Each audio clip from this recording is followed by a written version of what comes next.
Goeiemôre broers en susters, gegroet is elkeen in die naam van Jesus.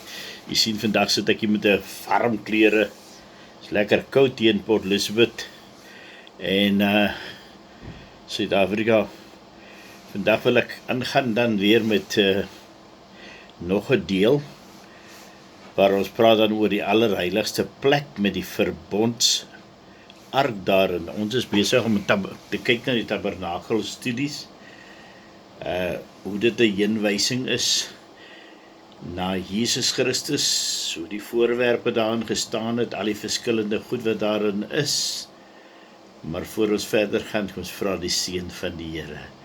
Vader, ons bid die seën af, ook op hierdie lering wat ons gee oor die Tabernakel, Here.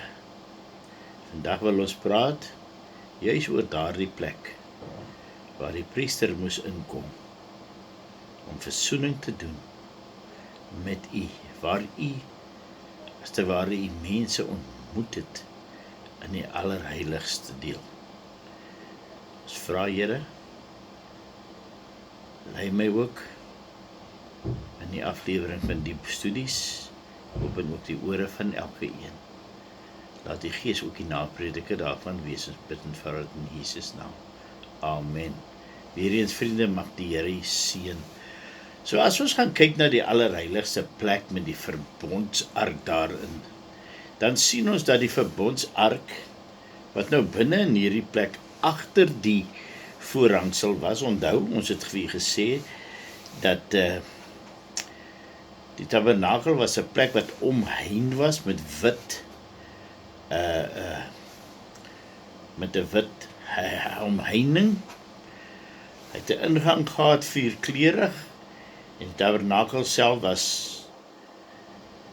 gemaak en het bestaan uit twee dele, naamlik die heilige plek en die allerheiligste deel. Nou die allerheiligste plek was die plek waar die verbondsark gestaan het. Die verbondsark was die enigste voorwerp daar in die allerheiligste plek. Dit was as te ware die troon van God binne in die tabernakel. Die ark was gemaak van akasiëhout. Dit was oorgetrek met suiwer goud. Net soos wat ons gesien het, een van die vorige voorwerpe van gemaak was. Maar bo op hierdie ark, ek wil amper sê kus, soos die ou mense gehad het, 'n ou trousseau kus. Bo op hierdie ark was daar twee goue gerubs gewees. Binne in die ark was die kliptafels met die wet op.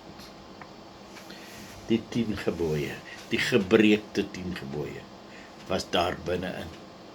Maar daar was ook 'n goue kruik met manna binne-in dit, wat gespreek het van God se voorsienigheid toe hulle deur die woestyn getrek het. En dan het ons ook gesien, die hoëpriester Aaron, sy staf was daarin. Natuurlik dieselfde staf wat dood was, dooihout en lewend geword het. Nou hierdie plek wat ons nou betree, die allerheiligste plek, was 'n plek wat deur die hoëpriester eenmal 'n jaar betree is. Hier het hy, die hoëpriester, namens die volk God ontmoet tydens die dag van voorsiening. Wanneer al die voorskrifte sorgvuldig nagekom is en die offerbloed dan op hierdie versoendeksel, jy sien, was hierdie ark, binne in hom was die voorwerpe wat ons nou van gepraat het, maar hy het hierdie versoendeksel gehad, ook genoem die helesterion, met die gerubs boop.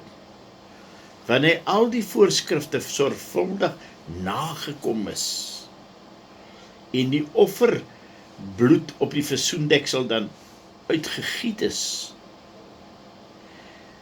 het God sy heerlikheid, sy Shekinah op die verbondsark laat neerdaal. Soos ek gesê, die versoendeksel, ook genoem die Helisterion, dit wys weer as Jesus ons versoening. Kan jy sien hoe elke ding verwys na Jesus? Die bloed op die deksel was 'n simbool van sy bloed wat nog vir ons gestort sou word. Nou vriende, Jesus se hele lewe, toe hy op aarde was, het gespreek van sy heerlikheid, maar ook van die heerlikheid van God die Vader, wat hy aan ons kom verklaar het. Onthou, niemand het nog die Vader gesien nie. Die volk het vir God die Vader gesien as hierdie Vader wat al die straf in hulle sou uitdeel. Maar Jesus het gekom om die Vader te verklaar en die heerlikheid van die Vader aan ons ten toon te stel as 'n God van liefde, 'n God wat omsien vir ons, 'n God wat voorsien vir ons, 'n God wat wil versoen word met die volk. Maar kom ons gaan terug na die Tabernakel toe. Dan gaan kyk ons weer eens daar by die ark. Dan sien ons dat die wet, die 10 gebooie, die manna en die staf was onder die versoendeksel weggesteek. Vandag se dag is Jesus Christus ons versoendeksel volgens Romeine 3:25. Want ons word deur sy bloed versoen. Sy bloed bedek ons sonde wanneer ons tot bekering kom. Onthou, daardie 10 gebooie was gebreek. Dit spreek van die wet wat gebreek is. Dit spreek van sonde. Dit moes daaronder wees, onder die Helisterion. Nou is ons sonde ook bedek. Dis onder die bloed van Jesus, dis weggeneem as ons tot bekering kom. Sou God uit die hemel uit kyk na ons hieronder, dan sien hy nie ons sondes meer raak nie. Want dit is weggeneem. Want hier oor ons is die bloed van Jesus. God kyk af, hy sien Jesus as middelaar tussen God en mens. Hy sien dat Jesus het met sy bloed vir ons betaal. En ons is geregverdig deur God.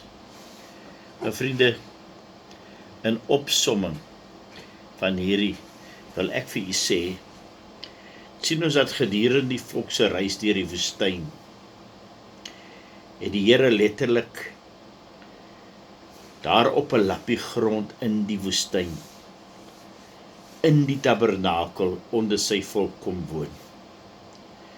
Dit was sodat die verhouding wat in Eden verbreek is weer herstel kon word. God en mens het weer saam gewoon soos wat hulle saam gewoon het in Eden. Ongeag na watter deel of watter ritueel of werking of as ons na kyk in die tabernakel, sien ons. Dit is altyd en was altyd en is die bedoeling dat dit 'n heenwyse is na Jesus Christus en hy wat sou kom om ons te verlos. Jesus se verlossingsplan word daarin weerspieël in hierdie tabernakel. Verder is dit ook vir ons 'n heenwyse na die hemelse Vader en hoe hy verlang om eendag weer saam met ons te kom woon aan die einde van die eeue. Nou vriende, ek wil graag nog verder 'n dieper studie maak oor die ding, want daar is nog baie meer om te doen. Maar ek het nog nie daarby gekom nie. Ek sal daarby kom. Maar mag God ook hierdie studie seën en u seën en mag vir u baie betekenis hê. Tot ons dan weer ontmoet, genade, vrede en liefde van ons Here Jesus Christus. Amen.